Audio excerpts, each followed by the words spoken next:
विद्युत क्षेत्र रेखाओं की खोज किसने की थी? किसने की थी? माइकल फैराडे ने। ठीक है, किसने की थी? Michael Faraday. ठीक है, माइकल फैराडे ने की थी। अब सैटरडे ट्यूसडे ऐसा मत बोलिएगा कि सैटरडे ट्यूसडे इनके भाई हैं, ठीक है ना, और माइकल जैक्सन इनके 8वें भाई हैं, ऐसा कुछ भी नहीं है। तो वही माइकल फैराडे थे जिन्होंने क्या विद्युत क्षेत्र रेखाओं खोजी। माइकल फैराडे, अब मार के फिर कुछ फाड़ दे, वैसा कुछ मत बोलिएगा, पूरा इनका नाम देख लीजिए, अच्छे से याद होना चाहिए आपको, ठीक है ना। याद होगा तो लिख सकते हैं माइकल फैराडे। अब विद्युत क्षेत्र कुछ भी नहीं है, ठीक है। वो रेखाएं सही में नहीं होती हैं, कि ऐसा नहीं कि अभी विषुवत रेखा है तो वहाँ पर चले गए तो आप पूरे जल जाओगे, क्योंकि वो तो बहुत गर्म होता है। तो ऐसा कुछ भी नहीं है, वो बस ना आपको बस समझने के लिए बताया गया होता है कि ये विषुवत है। इनके देखिए 4 केस होते हैं। केस यानी कि वो जो फौजदारी केस होता है वो नहीं, जो कि हम दाना निकाल, ये इनका अपना केस होता है, ठीक है।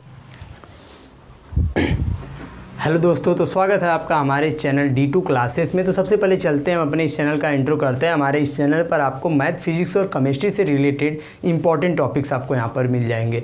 तो हंसते हुए पढ़ने के लिए हमारे इस चैनल को आप करिएगा सब्सक्राइब, और जो इसके बगल में बेल आइकन है उसे कर दीजिए ऑल पर प्रेस, ताकि सभी वीडियो की नोटिफिकेशन आप तक पहुँच सके। तो चलते हैं हम आज अपने टॉपिक पर। हमने फिजिक्स में कल क्या पढ़ लिया था, इसके पहले हमने फिजिक्स में कुछ पार्ट बना दिए हैं, आप जाकर मैं डिस्क्रिप्शन में लिंक दे दूंगा, वहाँ से जाकर आप देख लीजिए। देखिए, इसके पहले हमने विद्युत क्षेत्र के बारे में पढ़ रखा है।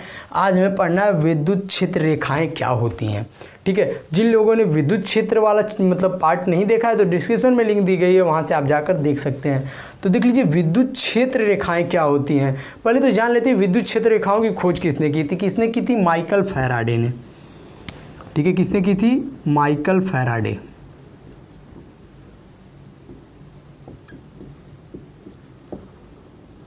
ठीक है, माइकल फैराडे ने की थी। अब सैटरडे ट्यूसडे ऐसा मत बोलिएगा कि सैटरडे ट्यूसडे इनके भाई हैं, ठीक है ना, और माइकल जैक्सन इनके 8वें भाई हैं, ऐसा कुछ भी नहीं है। तो वही माइकल फैराडे थे जिन्होंने क्या विद्युत क्षेत्र रेखाओं खोजी। माइकल फैराडे, अब मार के फिर कुछ फाड़ दे, वैसा कुछ मत बोलिएगा, पूरा इनका नाम देख लीजिए, अच्छे से याद होना चाहिए आपको, ठीक है ना। याद होगा तो लिख सकते हैं माइकल फैराडे। अब विद्युत क्षेत्र रेखाओं की खोज किसने की थी? माइकल फैराडे ने। अब देखिए माइकल फैराडे ने कहा क्या था, पहले तो हम जान लेते हैं, उसके बाद हम समझ लेंगे। देखिए, इन्होंने कहा था कि जो ये रेखाएं होंगी वो काल्पनिक होंगी। ये रेखाएं कैसे होंगी? काल्पनिक एवं सीधा एवं वक्र होती हैं, यानी सीधा भी होती हैं और वक्र भी होती हैं। ये बहुत ही इंपॉर्टेंट टॉपिक है, अक्सर क्वेश्चन में आ जाते हैं। सीधा एवं वक्र दोनों रेखाएं ऐसी होती हैं, ठीक है। ये एक दूसरे को आपस में नहीं काटती, ठीक है, क्योंकि अगर काटेंगी तो एक बिंदु पर मतलब वहाँ पर कटान बन जाएगा, जो कि संभव नहीं है। अब देख लेते हैं, ये क्या धनावेश से बाहर की ओर चलती है, ऋणावेश से अंदर की ओर। अब हम बस इसको समझना है तो समझते हैं। देख लीजिए, माइकल फैराडे ने कहा था कि जो ये क्षेत्र रेखाएँ होंगी काल्पनिक होंगी। यानी काल्पनिक का मतलब समझ रहे हो, आपने ग्लोब को देखा है, मानचित्र को आपने देखा होगा, जो गोल से मतलब ऐसा रहता है, वो थोड़ा सा गोलाकार रहता है, अक्सर कहीं ना कहीं पर ऑफिस में रखा रहता है। आप देखेंगे तो मानचित्र बना होता है, या फिर कहीं पर देखेंगे तो देखोगे ना, ऐसी ऐसी डॉटेड रेखाएं होती हैं, एक इधर से होती है, इधर से ऐसे, मतलब विषुवत रेखा, वक्र रेखा ऐसी होती है ना। तो देखिए, वो बस हमें पढ़ने के दृष्टिकोण से बनाया गया होता है, अध्ययन के दृष्टिकोण से बनाया गया होता है, ताकि कि हमें पढ़ने में आसानी हो। ऐसा नहीं कि वो रेखाएं कहीं पर खांची हुई होती हैं कि नहीं इधर विषुवत है, ऐसा कुछ भी नहीं है, ठीक है। वो रेखाएं सही में नहीं होती हैं, कि ऐसा नहीं कि अभी विषुवत रेखा है तो वहाँ पर चले गए तो आप पूरे जल जाओगे, क्योंकि वो तो बहुत गर्म होता है। तो ऐसा कुछ भी नहीं है, वो बस ना आपको बस समझने के लिए बताया गया होता है कि ये विषुवत है, ये वक्र रेखाएं हैं। बिल्कुल ऐसे ही ये भी कैसी रेखाएं हैं? काल्पनिक है। बस इनको माना गया है कि आप मतलब कि आपके अध्ययन की दृष्टिकोण से बस इसे माना गया कि आपको सुविधाजनक मतलब सुविधा हो, ठीक है। माइकल फैराडे ने कहा कि ये रेखाएँ काल्पनिक होती हैं। पहली पॉइंट आप तुरंत नोट कर लोगे, ये रेखाएं कैसी होती है? काल्पनिक होती हैं, ठीक है। काल्पनिक के बाद ये रेखाएं क्या होती हैं? वक्र होती हैं। वक्र एवं सीधा होती है। वक्र का मतलब समझते हो ना, थोड़ा सा टेढ़ा, ठीक है। वक्र का मतलब थोड़ा सा टेढ़ा। अब देखिए, अब एक बहुत ही इंपॉर्टेंट पॉइंट यहाँ पर आती है कि अगर कोई वक्र रेखा है, उसके 2 बिंदुओं से स्पर्श रेखा खींची जाए तो क्या प्रदर्शित करेगी या किसको डिनोट करेगी? तो देख लीजिए, बहुत ही इंपॉर्टेंट टॉपिक है। आपको बोर्ड एग्जाम में अक्सर कई बार क्वेश्चन पूछे जा चुके हैं, और कॉम्पिटिटिव एग्जाम में भी पूछे जाते हैं, और कोई पूछ भी सकता है। तो यदि आप भी किसी से पूछ सकते हो, ठीक है। तो देख लीजिए, ए बिंदु, 2 बिंदु से बोला मैंने ना, एक बिंदु ए हो गई, दूसरी बिंदु यहाँ पर बी हो गई।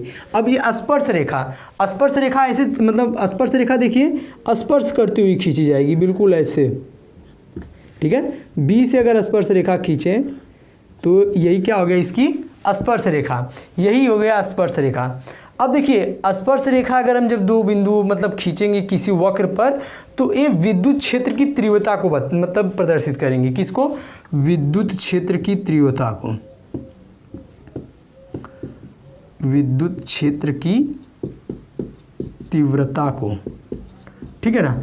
ये क्या होंगी? मतलब ये रेखाएं क्या वक्र एवं सीधा होती हैं, वक्र एवं सीधा। इसे वक्र मत पढ़िएगा, ठीक है ना। वक्र मतलब क्या, वक्रिय देंगे तो क्या बोलेंगे, ठीक है, वक्र, ठीक है। पढ़िए, सही से पढ़िए, जो भी लिखा है उसको सही से पढ़ा करिए, ठीक है। वक्र और सीधा होती है, यानी कि ये किसको दिखाती है? विद्युत क्षेत्र रेखाओं की तीव्रता को।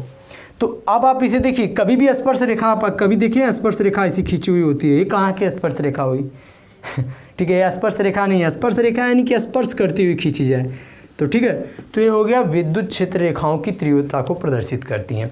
अब इसके बाद चलते हैं, हमने जान लिया ये रेखाएं काल्पनिक होती हैं, ये वक्र एवं सीधी होती हैं, ये एक दूसरे को आपस में कभी नहीं काटती, ये मैंने आपको बता दिया। अब एक बात आती है, धनावेश से बाहर की ओर, ऋणावेश से अंदर की ओर आती हैं।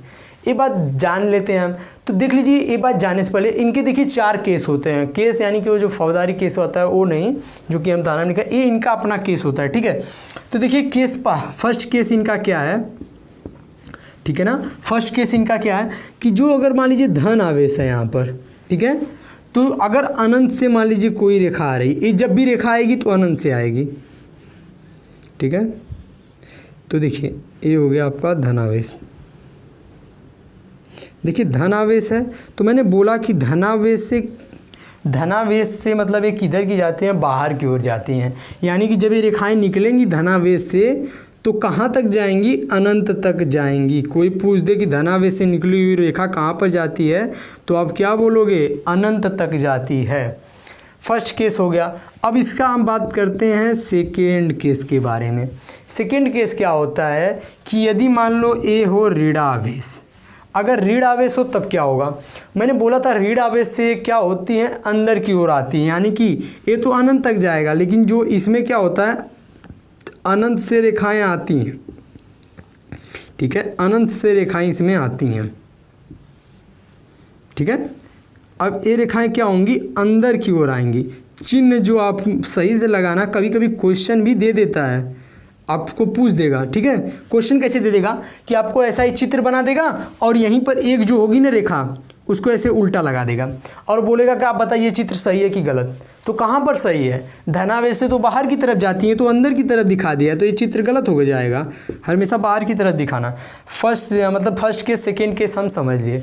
इसके बाद हमें पढ़ना है थर्ड केस के बारे में। अब देख लेते हैं थर्ड केस क्या होता है। थर्ड केस इसका होता है कि समझ लो ये प्लस हो गया या माइनस हो गया। अगर समझ लीजिए कि अगर मान लीजिए दोनों माइनस हो या दोनों प्लस हो, तब क्या होता है? तो हम प्लस के बारे में जान लेते हैं। बिल्कुल ऐसा ही माइनस में भी होता है। अगर समझ लो दोनों प्लस हो, ए भी प्लस हो, सॉरी मैं यहाँ पर बना दे रहा हूँ, ठीक है।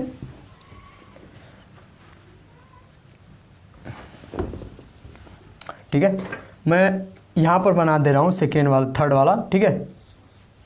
तो देखिए अगर समझ लीजिए ए भी प्लस हो और ए भी प्लस हो, तब क्या होता है? समझ लीजिए दो रेखाएं प्लस हो, समझ लीजिए ए भी जो है प्लस है और ए भी प्लस है। तो जब देखिए प्लस प्लस आपस में टकराते हैं तो विकर्षित होता है, यानी प्रतिकर्षित होता है। मैंने आपको कैवेंडिश लॉ बता दिया है, नहीं देखे तो डिस्क्रिप्शन में लिंक दे दे रहा हूँ, वहाँ से आप जाकर उस वीडियो को जरूर देख लीजिएगा। तो देख लीजिए प्लस और प्लस दोनों को क्या करते हैं? प्रतिकर्षित। हमने आपको अच्छा सा उदाहरण भी दिया था, प्लस को बॉय मानिए और इस प्लस को भी बॉय और माइनस को गर्ल, ये बताया था। प्लस प्लस है तो आपस में विकर्षित करेंगे। तो देखिए विकर्षित कर रहे हैं, क्या कर रहे हैं? उसे दूर की तरफ फेंक रहे हैं ना। तो जैसे ही हम इस मतलब यहाँ से कोई रेखा जाएगी, ठीक है, तो ये क्या कर देंगे? विकर्षित करेंगे, ठीक है ना। इससे भी जाएंगे तो ये रेखाएं क्या हो जाएंगी? विकर्षित करेंगी,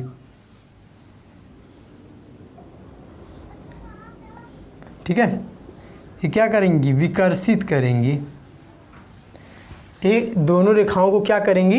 विकर्षित करेंगी। तो मेरे ख्याल से आपको समझ में आ गया। आप स्क्रीनशॉट ले लीजिए, मैं इसको रेस करूंगा अभी।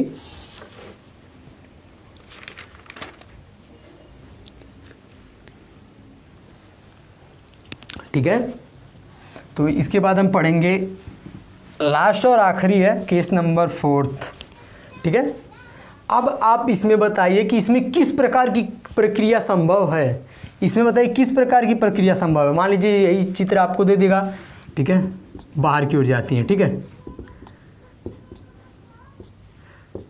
धनावेश से एक इधर की तरफ जाती है बाहर की ओर ना, तो कर दो बाहर की तरफ। यही चित्र आपको दे दे और बोल दे कि इसमें किस प्रकार की प्रक्रिया संभव है, तो इसमें क्या होगा, प्रतिकर्षित होगा। मैंने पहले से ही बता रखा था, प्रतिकर्षित या विकर्षित, ठीक है।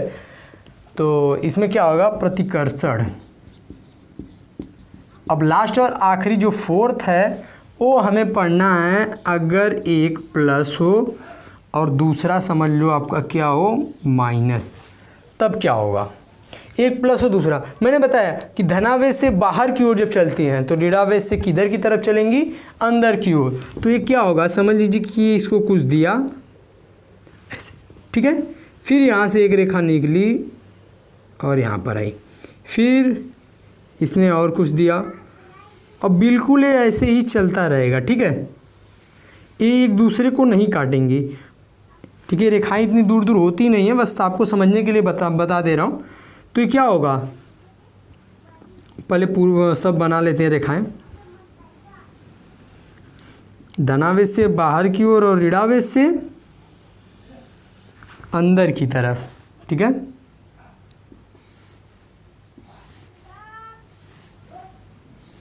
ठीक है,